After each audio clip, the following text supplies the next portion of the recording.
Very good morning. You're watching Breakfast News on Rajya Sabha TV. I'm Tina Jha. These are the top stories we are tracking this morning. Union government limits supply of underpriced fuel, disallows LPG subsidy for taxpayers earning over 10 lakh.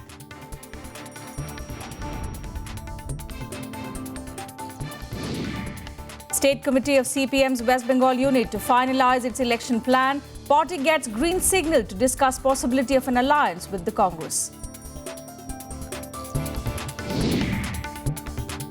India asks Iran to expedite procedures for its participation in the Farzad B gas field. External Affairs Minister Sushma Swaraj meets Iranian Finance Minister as both countries review progress in trade and economic cooperation. Historic Japan-South Korea agreement to settle issue of comfort women. Japan apologizes to pay $8.3 billion to fund victims who were forced to work in Japanese military brothels during the Second World War. And at least 80 people have been killed by Boko Haram in northeastern Nigerian city of Maiduguri. Militants attack with rocket-propelled grenades and multiple suicide bombers.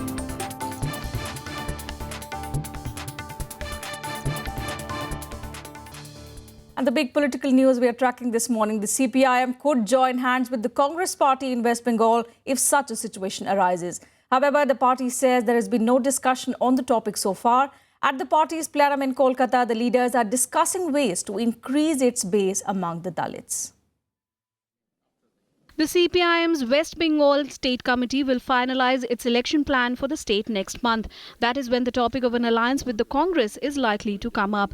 Sources say that CPM General Secretary Sitaram Yechuri has given the green signal to the state committee to discuss the issue. No state committee of the CPIM is autonomous. No state. I mean, they have to take a decision in accordance with the central understanding of the party that is there in the party Congress resolutions and what we decide in the plenum. So all that I am saying is West Bengal committee has said that the discussions on this will begin from the beginning of January.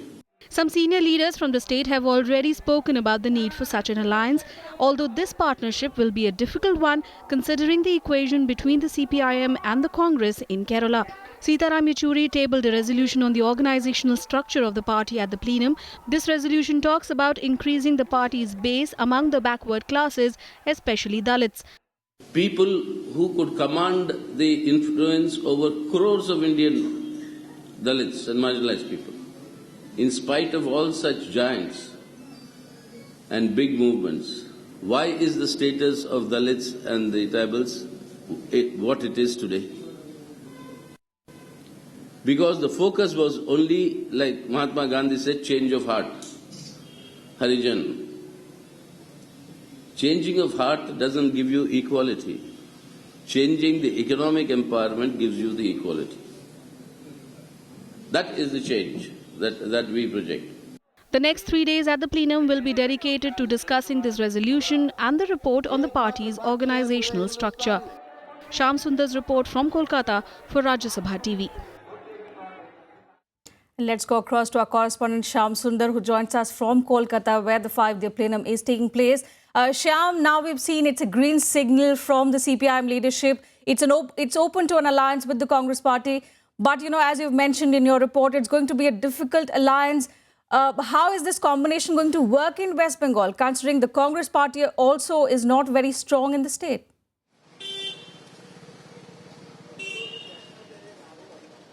Well, Congress party is not very strong in the state. That is the reason CPM is ready to take Congress along to defeat Trinamool Congress in this state, because CPM feels that still, because Trinamool Congress enjoys a good support base in rural West Bengal, and CPM is struggling to get its ground back from Trinamool Congress. And in this situation, party's assessment is that if BJP contests this West Bengal elections, there is fear of polarization, and which can benefit Mamata Banerjee. So in this case, a section of leaders in West Bengal of CPM, they feel that it will be wise to take Congress along in coming assembly elections. But this is a question party has to deliberate, and as Sitaram Yechuri said, that state committee of CPM in coming month, in the beginning of January, they will take up this question for discussion, because in West Bengal and in Kerala, both the states, Congress was traditional rival of CPM for very long, and still party cadres in West Bengal, they feel that it is not easy to take Congress with CPM. But of course, ground situation, state committee will be assessing and informing the central leadership of CPM, and then only party will decide. And definitely there will be a pressure from Kerala party, because at the same time when West Bengal election will be there, Kerala elections will also be there. So CPM has to face Congress in Kerala. So it is going to be a very, very difficult question for CPM to answer. What do you think, Shyam, are the challenges that this alliance is going to face?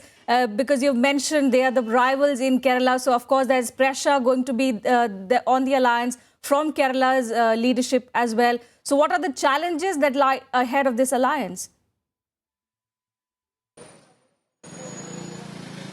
Well, any alliance has one major challenge, whether the rank and files, whether the cadre of that party, whether it is CPM or Congress, whether they will be able to vote for each other. But the vote transfer, is it possible to CPM cadres to vote for Congress candidates and Congress workers? Is it possible for them to vote for a left candidate? Because as I told you, traditionally Congress was the rival in West Bengal and in Kerala.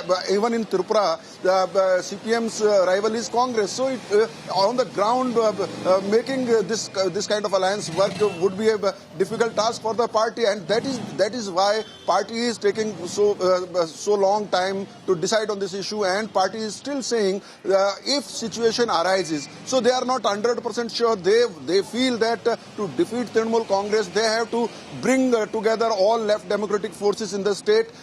But again, ground realities they have to assess, and that process will start in the month of January. Right, Shyam. Thank you very much for joining us with those details. So an alliance between the CPIM and the Congress looks imminent, but of course a final decision on that will be taken in January, as our correspondent mentioned. Moving on in the bulletin now, the Aam Aadmi Party-led Delhi government has rejected the BJP claim that Finance Minister Arun Jaitley was cleared by an inquiry panel that had been appointed to investigate alleged irregularities in the DDCA. Chief Minister Arvind Kejriwal hit back at the BJP over the party's demand for a public apology for targeting the Finance Minister. A day after the BJP sought a public apology from Delhi Chief Minister Arvind Kejriwal over his allegations against Finance Minister Arun Jaitley, the Aam Aadmi Party convener has categorically refused to do so. On Monday, Kejriwal tweeted that he would not apologize to the BJP as the matter was not resolved yet. The Delhi government has also clarified that the BJP is falsely trying to project the inquiry report as a clean chit to Jaitley. ये report कहती है कि साहब election में घपला, stadium बनाने में घपला, फाइनेंशियल इरेगुलरिटीज, प्रॉक्सी वोटिंग में घपला हो रहा है, डीडीसीए में चारों तरफ घपला ही घपला हो रहा है। मैं पूछना चाहता हूं, जो क्लीन चिट का ढिंडोरा पीट रहे हैं, कहां क्लीन चिट मिली है, किस चीज में क्लीन चिट मिली है? केजरीवाल साहब बेबुनियाद बात करने में माहिर हैं। अरुण जेटली ऐसे ईमानदार व्यक्ति पर उन्होंने इस तरह की बात कही। उनके अपने जो अफसर्स की कमेटी थी उसने तो उनके खिलाफ कुछ नहीं पाया। तो केजरीवाल साहब पहले इस बात का जवाब दें कि अगर उनके अफसर्स की कमेटी ने कुछ उनके खिलाफ नहीं पाया, कहा आगे जांच की जरूरत है, तो उन्होंने अरुण जेटली पर इस तरह के अस्तरहीन आरोप क्यों लगाए? Meanwhile, suspended BJP MP Kirti Azad has demanded a CBI probe into the scam and insisted that his fight was against corruption in the cricket body and not specifically against the finance minister. प्रवक्ताओं को यही कहना चाहता हूं कि party का मामला तो है नहीं, ये मामला तो खेलों में भ्रष्टाचार का है, ये मामला तो डीडीसी में हुए भ्रष्टाचार का है। A 3-member panel was set up by the Delhi government to probe irregularities in DDCA. The panel in its report did not name Jaitley, which in turn triggered a war of words between the two parties. Jaitley has already filed a defamation case against Kejriwal and 5 other Aam Aadmi Party leaders. With inputs from Anu Diwan and Kriti Mishra, Bureau Report, Rajya Sabha TV. Taxpayers with annual income of more than 10 lakh rupees will not get subsidized LPG from January next year. This decision came on Monday as the government decided to limit supply of underpriced fuel to cut subsidies. This would be done initially on self-declaration basis while booking cylinders from January 2016 onwards. Currently, near 15 crore LPG users are entitled to get 12 cylinders of 14.2 kgs each at subsidized rate of 419 rupees 26 paise, while the market price is 608 rupees. About 57 lakh users have given up their LPG subsidy voluntarily, allowing the government to provide 25 lakh more connections to the deprived households.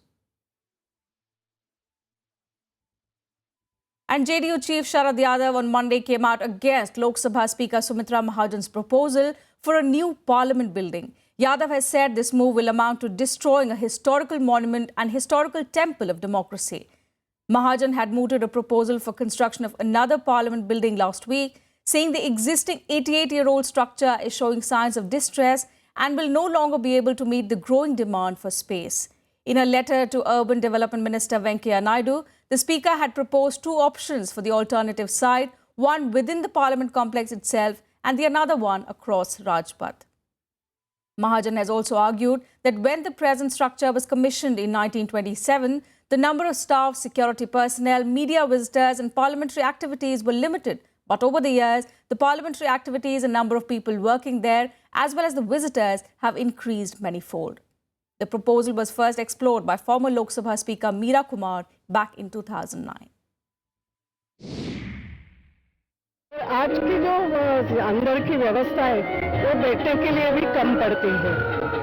इस दृष्टि से भी उसमें कई सारी नई तकनीक लाना हो, ये सभी दृष्टि से, और वो हेरिटेज बिल्डिंग बनती जा रही है, तो हेरिटेज बिल्डिंग में कई सारे सुधार करना कठिन हो जाता है और ऐसे इसमें ऑफिसर्स बढ़ रहे हैं, पक्ष बढ़ रहे हैं, हर एक को कक्ष देना संभव नहीं हो पा रहा है। ज़रूरतें हैं, उन ज़रूरतों को आज के हालात में पूरा नहीं कर पा रहा है।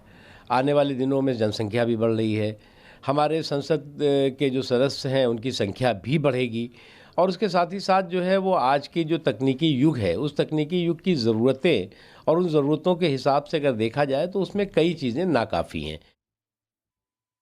After months of neglect, work on the memorial for former President APJ Abdul Kalam will begin in Tamil Nadu's Rameshwaram from today. This comes after Dr. Kalam's family raised concerns and pictures of stray animals roaming around the burial site flooded the social media. Based on the letter sent by the Union Urban Development Secretary to allocate land to the Tamil Nadu government, orders were issued by Chief Minister J. Jayalalitha, in which 1.36 acres belonging to the state government was transferred to the central government for constructing the memorial. Dr. Kalam passed away in July this year in Shillong.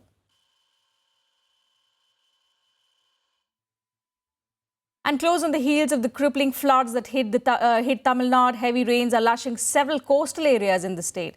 Normal life in the coastal areas of Ramanathapuram and Tuticorin districts have been affected, with the Met Office predicting more showers in the coming days. The northeast monsoon remains active in parts of southern Tamil Nadu, leading to heavy rains and inundating low-lying areas. The Met Department says heavy rains were likely to occur in the southern coastal districts, especially Tuticorin and Ramanathapuram. Based on the alert, the state government has instructed the administration of the districts, especially in Tuticorin, which recently witnessed flash floods, to take preventive measures.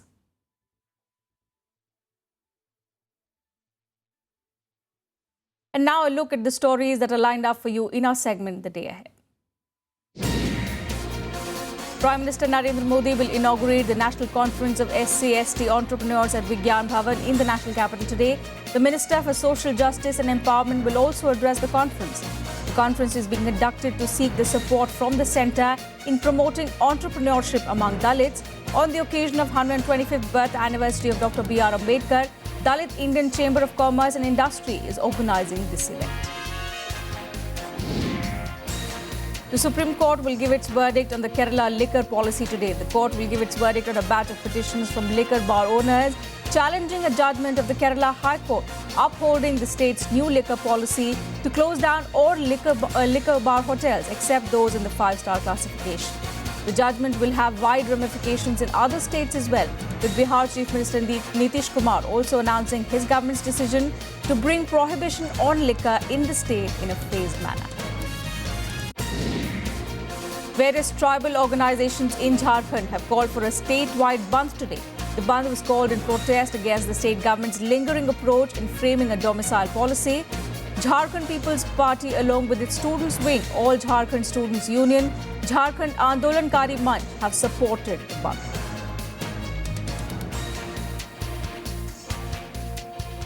With that, we slip into a very short break. More news and updates on the other side. Do stay with us.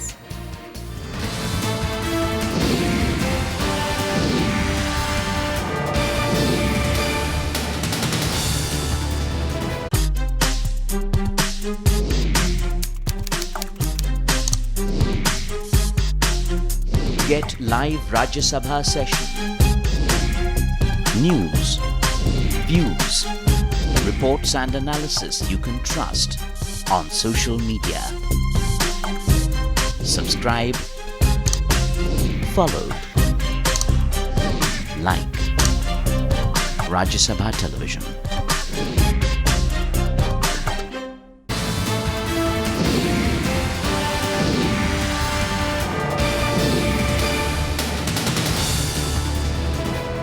Welcome back. You're watching Breakfast News on Rajya Sabha TV. News from the diplomatic front now. India has asked Iran to expedite procedures for its participation in the $5 billion Farzad B gas field. External Affairs Minister Sushma Swaraj conveyed this to Iranian Finance Minister Ali Taibnia during the India-Iran Joint Commission meet in New Delhi on Monday. The two leaders also reviewed the progress in trade and economic cooperation between both countries. More details in this report. At the 18th session of the India-Iran Joint Commission in New Delhi on Monday, External Affairs Minister Sushma Swaraj and Iranian Finance Minister Al Taibnia reviewed the progress in trade and economic cooperation between both countries. Calling Iran an important partner, Sushma Swaraj expressed satisfaction at the growing bilateral interaction in diverse areas. She also underlined the efforts underway to enhance bilateral economic cooperation in different sectors such as energy, infrastructure, which includes shipping, ports and railways, and trade and commerce. The Iranian side suggested participation of India's public and private sectors in development of Chabahar Port and Chabahar Free Trade Zone and in setting up industrial units. The port of Chabahar in southeast Iran is central to India's efforts to circumvent arch-rival Pakistan and open up a route to landlocked Afghanistan, where it has developed close security ties and economic interests. It can also serve as a gateway to the resource-rich countries of Central Asia. India also conveyed to Iran the need for an early completion of all necessary procedures for its participation in the Farzad B gas field. According to a statement by the MEA, the External Affairs Minister emphasized the need for early completion of all necessary procedures for India's participation in the Farzad B field and pointed out India's desire to participate in other oil and gas explorations in Iran as well. Earlier on Monday, the Iranian Finance Minister called on Prime Minister Narendra Modi. During the meeting, the Prime Minister conveyed to the visiting minister that India attaches high importance to its relations with Iran.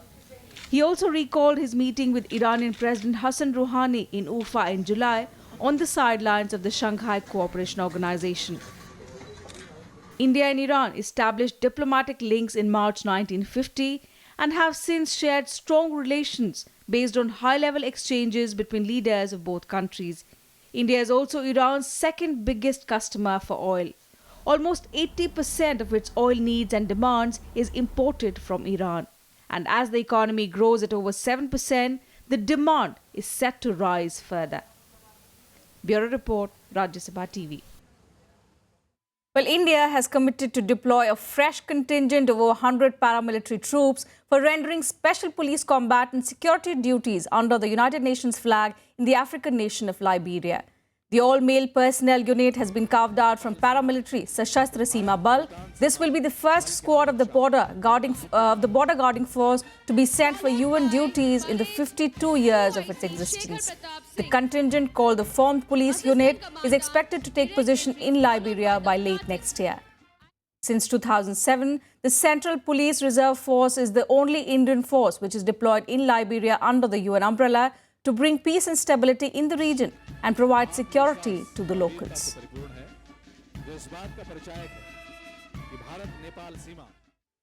At least 80 people have been killed after Boko Haram extremists struck the northeastern Nigerian city of Maiduguri. The attack was carried out with rocket-propelled grenades and multiple suicide bombers. At least 30 were killed and more than 90 wounded in overnight blasts, and another 20 were killed at a mosque bombing. The military said there were multiple attacks at 4 southwestern entry points to the city, including a woman suicide bomber who killed 1 person and injured 13 gathered outside a mosque after dawn prayers on Monday. In another blast, 2 girls blew themselves up in Buraburi neighborhood, killing several people. The attack appears to be a challenge to President Muhammadu Buhari's declaration last week that Boko Haram has been technically defeated, capable of no more than suicide bombings on soft targets. Moving on, Japan and South Korea have arrived at a historic agreement on comfort women who were forced to work in Japanese brothels during the Second World War. Japan has apologized and will now pay 1 billion yen to the fund victims. The United States said that has been the United States, which is in fact pressurizing both sides to settle differences, has welcomed the settlement. 安倍内閣総理大臣は日本国の内閣総理大臣として改めて慰安婦としてあまたの苦痛を経験され、真摯にわたり癒しがたい傷を負われたすべての方々に対し、 일본 정부가 앞서 표명한 조치를 착실히 실시한다는 것을 전제로 이번 발표를 통해 일본 정부와 함께 이 문제가 최종적 및 불가역적으로 해결될 것임을 확인한다. Japan and South Korea reached a historic agreement on the issue of comfort women who were forced to work in Japanese brothels during World War II. Japan has apologized and will pay 1 billion yen or $8.3 million to fund the victims. An estimate suggests up to 2 lakh women were sex slaves for Japanese soldiers during World War II, many of them Korean. 今後、日韓は新しい時代を迎えます。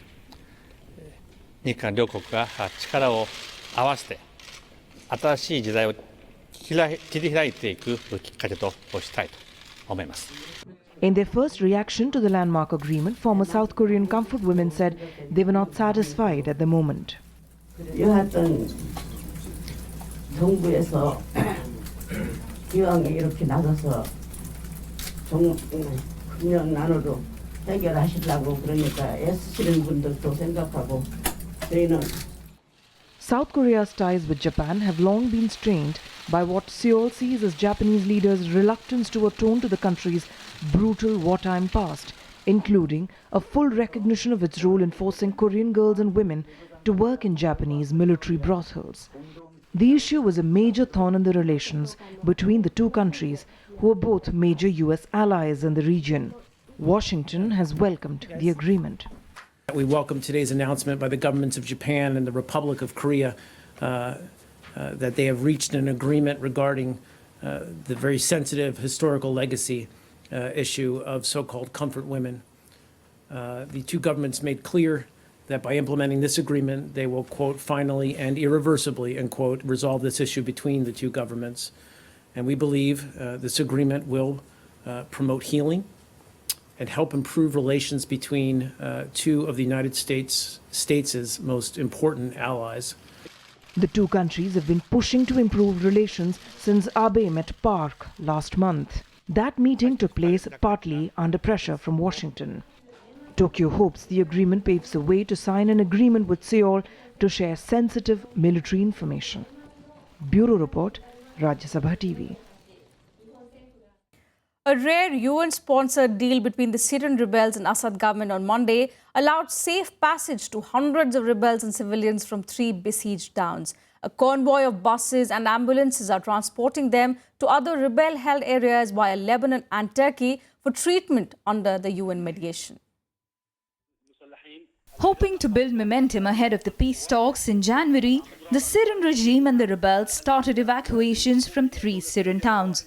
The evacuations are part of the UN-brokered 6-month truce agreed in September, covering Zabadani and 2 other towns in the north. Ambulances and buses entered the besieged rebel-held town to ferry over 450 fighters and civilians, including many wounded. The evacuees will travel to other rebel-held areas via Lebanon and Turkey. The deal also provides for a ceasefire to allow in humanitarian aid. The Lebanese Red Cross, the Syrian Arab Red Crescent, and the United Nations are all involved in the operation. Much of the town was devastated in a major offensive launched in July against the insurgents by the Syrian army backed by Hezbollah. A similar operation to evacuate rebels from the Palestinian refugee camp of Yarmouk outside Damascus collapsed on Saturday, shortly before it was due to start, after the death of rebel chief Zahran Aloush in a government airstrike. The United Nations and foreign governments have tried to broker local ceasefires and safe passage agreements as a step towards the wider goal of ending Syria's 5-year-long civil war. Bureau Report, Rajya Sabha TV. A look at some other international stories in our World Wrap. Severe weather caused flooding across the southern United States and led to a road collapse in South Carolina and 2 barges to sink in Mississippi. Storms have battered large parts of the country, bringing with them floods and tornadoes that have killed more than 40 people during the Christmas holiday period. Heavy rains have also caused severe flooding in parts of Arkansas. By Monday, 11 counties in Arkansas had been declared disaster areas due to the flooding, as per local media reports.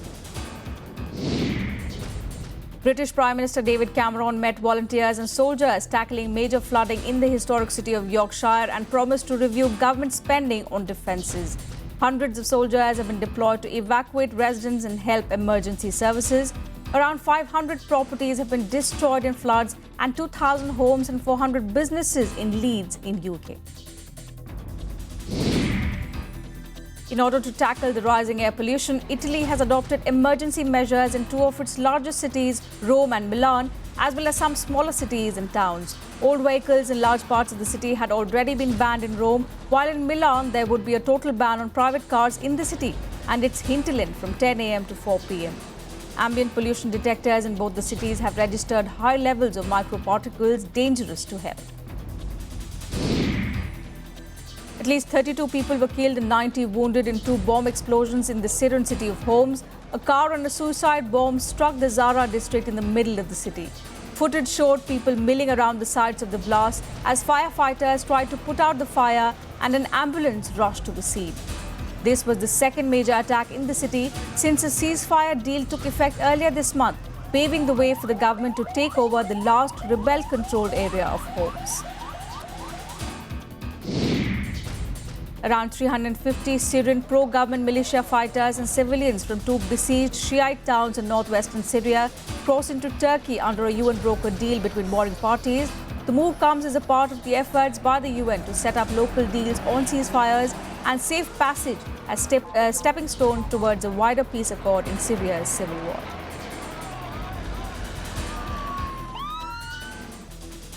And now a look at some sporting action this morning in SportsBeat. Gujarat wins its first ever maiden Vijay Hazare Trophy as the team captain Parthiv Patel's polished 109 helped Gujarat hammer former champions Delhi by 139 runs. Patel powered Gujarat to 273 for 9 before their medium pacers RP Singh taking 4 wickets and Jasprit Bumrah, who took 5, brought the Delhi batting to its knees, dismissing the 2012-13 winners for 134 in 32.3 overs. Delhi lost Rishabh Pant off the first ball of the innings before seeing the back of Shikhar Dhawan and skipper Gautam Gambhir, scoring only 5 and 9 runs respectively. The pressure on Louis van Gaal kept growing further despite Manchester United ending a 4-match losing streak by drawing 0-0 against Chelsea in a crucial Premier League encounter at Old Trafford. United, who started the game on the front foot, cooled off and Chelsea had control towards the end as the visitors would be happy with a point. United had 2 shots denied by the bar as both teams missed chances to say a draw was a fair result in the end. Former Pakistan cricketer turned politician Imran Khan has joined those supporting the return of tainted left-arm pacer Mohammad Amir to the national squad. Amir was in line to get his first chance to play for Pakistan since 2010 when the national selectors announced the ODI and T20 squads for the tour to New Zealand later this week. Amir has served a 5-year ban and also a jail term for spot fixing and is presently training with the other national team players at the Lahore camp. That's it from us in this bulletin. Thanks for watching. Have a nice day.